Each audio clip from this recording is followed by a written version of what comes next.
नमस्कार, आप सुन रहे हैं ये पुस्तक बक ब्लू पर। साहिबान मेहरबान कदरदान, खोलता हूँ अपनी कहानियों की दुकान। मैं हूँ आपका दोस्त जयेश। कहानी का शीर्षक है 10वीं फेल और इसके लेखक हैं अजय राज सिंह। पिछले अध्याय में आपने सुना कि बबलू पांडे और पिंकी जी गांव की गलियों से घूमते हुए नर्मदा घाट पहुंच गए हैं, जहां एक खूबसूरत शाम को उन्होंने रात होते देखा। बबलू पांडे को पिंकी जी ने बताया कि पिता की क्या अहमियत होती है पुत्र के जीवन में। अब सुनते हैं आगे। अध्याय 9, आयतन। सादा जीवन और उच्च विचार। यूं देखे तो इस लाइन में उस जीवन की पूरी विवरणी समा जाती है जो हम चाहते हैं कि हमारी हो, पर चाहने और होने के बीच की दूरी का दूसरा नाम ही तो जीवन है। इधर सादा जीवन तेज पत्ता हुआ जा रहा था, उधर उच्च विचार के नाम पर हमारे जहन में जो बोलता है वही होता है ही बचा था। वैसे हमारे मन में जीवन के प्रति अचानक उमड़े इस आक्रोश का एक कारण था। हुआ यूं कि उस रोज जब हम काम में व्यस्त ही हुए थे, दरवाजे पर डाकिया आ गया। अगर आपके जहन में बड़ी जोर से खाकी कपड़े पहने एक बुजुर्ग व्यक्ति आ रहा है, जिसके चश्मे का फ्रेम किनारे से हल्का सा टूटा हुआ है और जिसने अपने दाहिने कंधे पर एक खाकी झोला लटका रखा है, तो जनाब या तो आप वक्त से थोड़ा पीछे चल रहे हैं या फिर पुरानी फिल्मों का शौक रखते हैं। राइट, अंग्रेजी के आशिकों, दाहिने मतलब राइट। आजकल के डाकिये तो बाकायदा बाइक से आते हैं, खत लेकर बराबर दस्तखत भी करवाते हैं। इस दुनिया में ईंधन के बाद जो सबसे तेजी से खत्म हो रहा है वो है भरोसा। अब लोग खुद पर ही नहीं करते हैं तो दूसरों पर क्या करेंगे। बहरहाल दुख की बात यह थी कि श्री चमन पटेल निपट चुके थे, वो भी लंबे से। अगर किसी के मन में ये आ रहा है कि चमन बाबू ने हमको ये बात खत लिखकर बताया होगा, तो धन्य है आपकी सोच। कोई लुगाई थोड़ी है वो हमारी कि इतना रोमांटिक चले गए। हाँ, आपके लिए हमारे पास एक बुरी खबर जरूर है। वो फिल्मों का शौक नहीं था, आप वक्त से सचमुच पीछे चल रहे हैं। हाँ, असल में जो अब हमारे हाथ में था वो था एक बुलावा। बबलू भैया, सब ठीक तो है? डाकिये ने भी हमारे चेहरे का रंग उड़ते देख लिया था। सब बता दे तुमको, हैं? हमने उसे चिढ़ाते हुए कहा। अब चिढ़ाना विड़ाना तो ठीक है, पर यह असल कोशिश थी बेचैनी को छुपाकर बाहर से मुस्कुराने की। निकलो चुपचाप यहां से और रास्ते में डब्लू को आवाज लगा देना, बोल देना हम बुला रहे हैं। आओ चलते हैं, कहकर वो उड़न छूट हो गया। जैसा कि हमने अभी अभी कहा था, चाहने और होने की बीच की दूरी का दूसरा नाम ही जीवन है।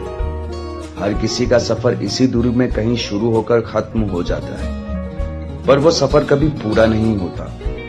हम तो चाहते हैं कि हम रोज सुबह सूरज से पहले उठें, पर होता क्या है, हम तो चाहते हैं कि हलवा पूड़ी कम कर दें तो 2-4 किलो वजन भी कम हो जाए, पर होता क्या है, हम तो ये भी चाहते हैं कि डाकिया जाते जाते डब्लू को आवाज लगा दे, पर लगाया क्या?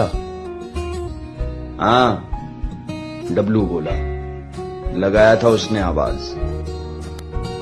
तो मेरे चमन बहार, जब सुन लिए थे कि हमने बुलाया है तो घोड़ी का इंतजार कर रहे थे, आए काहे नहीं? व्यंग्य देख रहे हो?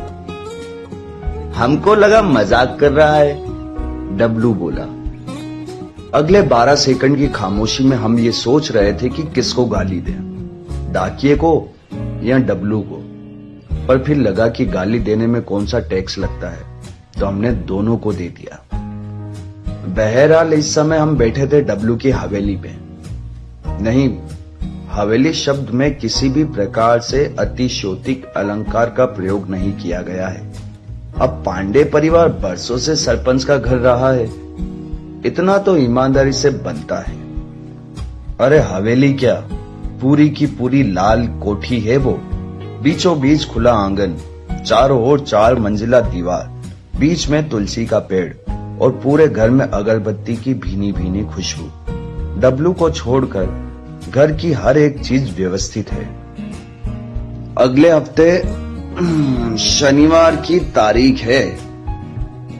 पुरानी कारीगरी की हुई लकड़ी की कुर्सी पर बैठकर टिकते हुए प्रकाश ने संजीदा लहजे में कहा। भाई के भार पर जब कुर्सी की उम्र जवाब दे गई तो एक च्यों की आवाज आई। ऐसा लगा कि चौंक कर रही थी। शनिवार, जैसे भरोसा ही न हुआ हो। प्रकाश हल्का सा आगे हुआ तो फिर से च्यों की आवाज आई। कुर्सी की भाषा के कोई एक्सपर्ट तो नहीं है हम, लेकिन इस बार लगा जैसे कोई सुझाव देना चाहती है। इससे अच्छा तो सीधे सोमवार को ही रख लेते। पर उस बेचारी की जब किसी ने 90 साल में नहीं सुनी तो अब कौन सुनता। शोकोज नोटिस है ये, प्रकाश समझाने लगा। पूछ रहे हैं कि हर बार हमारे टेंडर दूसरे बेहतर वाले से बस 1 रुपया ही कम क्यों है। इतनी सी बात के लिए यहां तक आ गए। डब्लू को बात गले नहीं उतरी। सबको पता तो है। अरे बूंदी भी बता देगा इतना तो। हाँ, तो अच्छा है कि उससे नहीं पूछा। सिर्फ इतना ही नहीं, कोर्ट में कार्यवाही के दौरान हम में से किसी की उपस्थिति भी मांगी है। प्रकाश बोला। बढ़िया है, खाली रहेंगे हम अगले हफ्ते। डब्लू उत्साहित होकर बोला। इस शनिवार होता तो दिक्कत हो जाता। तुम्हारी भौजाई को फिल्म दिखाने ले जा रहे हैं। बेटा प्रेम पत्र नहीं है कि लगे उछलने, हमने कहा। हाँ मालूम है, तुम्हारे घर का पता था इसमें, डब्लू बोला। ये और कुछ भी हो सकता था पर प्रेम पत्र नहीं। डब्लू और प्रकाश हंसने लगे। कुर्सी से कोई आवाज तो नहीं आई, पर हमने मान लिया कि वो भी खिखिया रही है। गुप्ता जी कहां बैठते हैं? कोर्ट परिसर में दाखिल होते ही पहले जीव से हमने पूछा। Senior advocate Gupta ji. प्रकाश के वो रिश्तेदार थे जो इतने दूर के थे कि कभी पास ना आ सके। दूरी का अंदाजा इस बात से भी लगाया जा सकता है कि उनसे मिलने के इतने अच्छे बहाने पर भी भाई बहाना दे गया। और बहाना भी क्या, किसी रिश्तेदार से मिलने जाना है। खैर, मजेदार बात ये नहीं है। मजेदार तो वो इंसान था जिसने 4 लाइन पहले हमसे पूछा था कि गुप्ता जी कहां बैठते हैं। कम उम्र और अगरबत्ती से बदन पर काला कोट देखकर समझ आ रहा था कि कोई नया नया वकील है। सावली सी सूरत पर सरसों के तेल से सने बाल जिस सलीके से चिपके हुए थे, मजाल किसी झोंके की कि एक कतरा भी हिला सके। उसके अचंभित और विचारशील चेहरे को देखकर हम बस इतना ही अनुमान लगा पाए थे कि या तो उसको सवाल सुनाई नहीं दिया या फिर समझ नहीं आया। हाँ, प्रोसेसर भी स्लो हो सकता है, पर हम कौन होते हैं जज करने वाले। हीरा शंकर गुप्ता, बनारस वाले, कहां बैठते हैं? डब्लू ने दूसरे शब्दों में कहा। भाई की आवाज इस बार थोड़ी ऊंची थी। गुप्ता जी। एक गुटखा थूकने जितना विराम लेने के बाद उसने कहा, ये पिलर गिनते जाइएगा। थोड़ा अटपटा जरूर लगा, पर हम सुन रहे थे। 8वें के बाद मिल जाएंगे, और अगर नहीं मिले तो उल्टी दिशा में 4 पिलर वापस लौट आइएगा। मैं मिल जाऊंगा। अब वो मिले, मैं मिलूं, भगवान मिले, सब एक ही बात है। सवाल तो यह है कि मन्नत क्या मांगना है और चढ़ावे में क्या लाए हैं। By the way, I am Raj. अरे नहीं नहीं नहीं, वो नहीं। दिल वाले दुल्हनिया ले जाएंगे, मैं दूसरा था। बस लुक्स मिलते हैं इसलिए कंफ्यूजन हो जाता है। वैसे दिल वाले हम भी कम नहीं हैं। और इस लाइन के बाद भाई साहब ने दी एक टशन भरी स्माइल। मुख पर 3.5 इंच दूर तक फैली खुशी के अलावा अगर कुछ और था तो वो था अपार कॉन्फिडेंस। अपार मतलब अ के 2 बार पार। अभी 2 मिनट भी नहीं हुए थे उनसे मिले, पर उसे चुप देखकर भी लग रहा था कि जैसे उसकी आंखें बोल रही है। और कुछ खास नहीं, वही फिजूल की बकेती जिसका कोई सिर पैर ना हो। हम कुछ बोलने को तो हुए, पर इससे पहले कि हमारा मुंह खुल पाता, उसने बगल की दीवार पर बाघ ही बिखेर दिया। पच की आवाज आई और दीवार लाल। पिछली बार सिर्फ पोज लिया था, गुटका तो उसने असल में अब थूका था। अगर आपको इतने में ही रोना आ गया हो तो लगे हाथों ये भी सुन लीजिए। 8 पिलर बाद हमको गुप्ता जी नहीं मिले। कौन जाने वो कभी वहां पर मिलते भी या नहीं, पर हम लौट आए थे वापस 4 पिलर पार, अपने राज के पास, अपनी जिंदगी जीने। जब यह सोचकर निर्णय लेना संभव न हो कि कौन सा रास्ता बेहतर है, यह सोच लेना चाहिए कि कौन सा रास्ता कम खराब है। सही गलत अलग बात है, पर उस क्षण में जब कुछ समझ नहीं आ रहा होता है, एक निष्कर्ष तो निकल ही जाता है। काश इतना दिमाग हमने उस समय लगा लिया होता। खैर, हम उस दर्द को दोबारा सोचना भी नहीं चाहते जो हमको पूरा का पूरा चमन पटेल कांड राज सर को समझाने में हुआ था। कुछ जख्म हरे ही भूल जाओ तो बेहतर। जानकारी के लिए बता दे, राज भाई साहब को ये सर वाली इज्जत कहानी के इस पड़ाव पर हम खुद नहीं दे रहे हैं। ये सम्मान तो उन्होंने अगले आधे घंटे में ही छीन लिया था। ये अपने आप में एक अलग कथा है, कभी इत्मीनान से बताएंगे। नोटिस कहाँ है? वकील साहब ने पूछा। डब्लू ने जेब से खत निकालकर उनको पकड़ा दिया। पूरे कागज पर नजर फेरने के बाद उन्होंने कहा, अब देखिए, ऐसा है कि चमन जी का बचना मुश्किल है। अगर आपको नोटिस आया है, इसका मतलब उनके खिलाफ पूरा केस पहले ही बन गया है। जहां तक है कि चमन बाबू के कार्यकाल में आए सभी कॉन्ट्रैक्टर और सब कॉन्ट्रैक्टर को नोटिस गया होगा, और इनका कोई बहुत ज्यादा महत्व नहीं है। ये तो बस केस और मजबूत करने के लिए दे रहे हैं।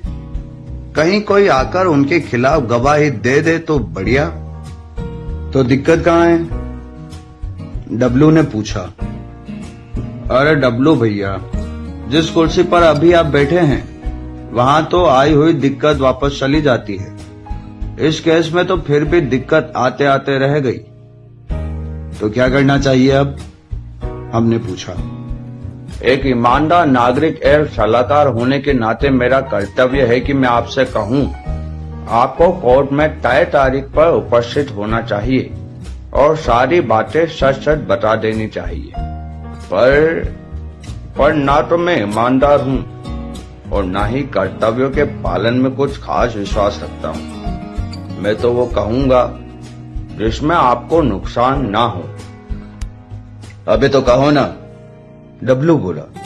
कब से कह रहे हो कि कहोगे कहोगे कहोगे, अरे कहते क्यों नहीं?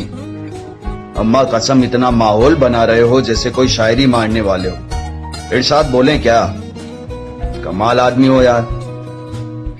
ये गुस्सा नहीं था, मतलब सुनने में गुस्सा जैसा लग जरूर रहा है, पर गुस्सा नहीं था। मेरी सलाह है कि आप चमन बाबू के खिलाफ कुछ न बोलें। बिल्कुल शांत अंदाज में वकील साहब बोले। कोर्ट में आप तो बस इतना कहिएगा कि आपको ऐसे किसी मामले की जानकारी नहीं है। थोड़ा झूठ ही सही, पर अगर खुद को बचाना है तो इतना करना पड़ेगा। खुद को बचाना कैसे? हमने पूछा।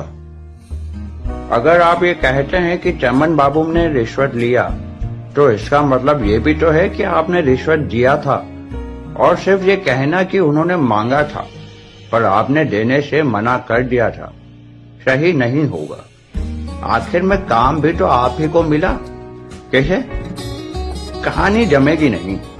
और चमन बाबू जी ने अगर आप ही की बात काट दी तो मामला बिगड़ जाएगा।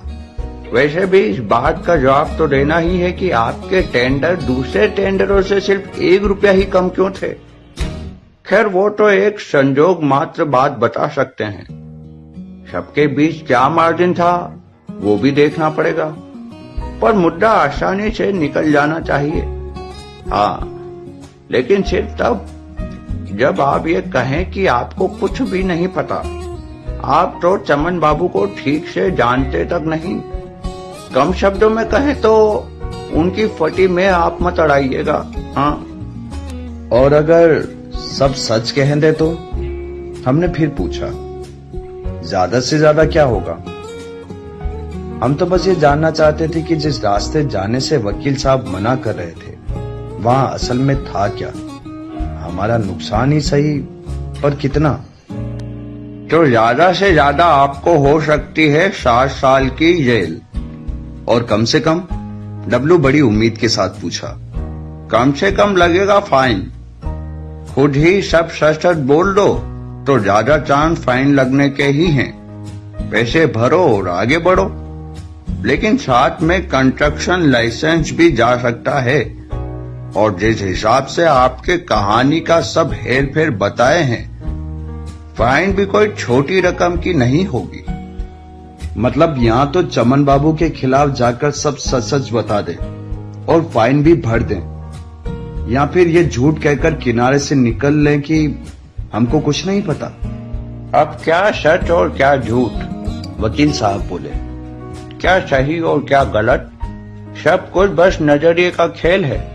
मैं तो मानता हूँ कि जो झूठ किसी की भलाई के लिए बोला गया हो वो झूठ झूठ नहीं होता। और भलाई अगर अपनी खुद की ही हो, इससे बड़ा कोई सौभाग्य नहीं है। और ये तो अच्छा हुआ कि आपके खिलाफ कोई सबूत सामने नहीं आए।